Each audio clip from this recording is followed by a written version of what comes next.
pemusnahan barang bukti tidak.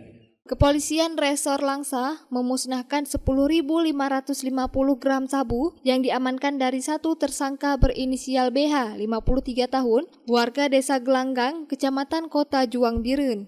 Sebelum dilakukan pemusnahan, sabu yang terbungkus dalam bungkusan besar ini diuji keasliannya menggunakan alat khusus. Baru kemudian serbuk putih sabu-sabu ini dicampur dengan air lalu di blender. Dan terakhir cairan sabu ini dicampur dengan oli kotor. Campuran tersebut kemudian dibuang ke dalam selokan.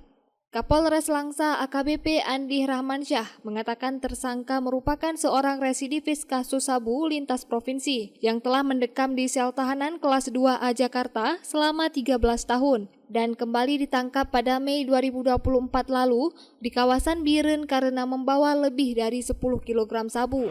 Orang Biren, jadi orang Biren ini, jadi transaksi itu rencana itu gini, mereka transaksi rencana mau transit di Langsa ini.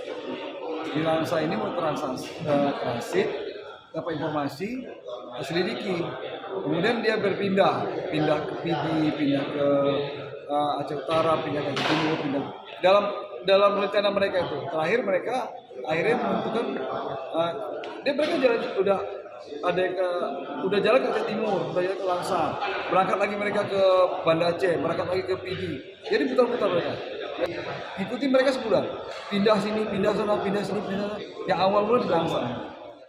Atas perbuatannya pelaku dijerat dengan pasal 114 ayat 2, subsidiar pasal 112 ayat 2, Undang-Undang Nomor 35 Tahun 2009 tentang narkotika dengan ancaman hukuman pidana mati, pidana penjara seumur hidup atau paling singkat 6 tahun dan paling lama 20 tahun penjara.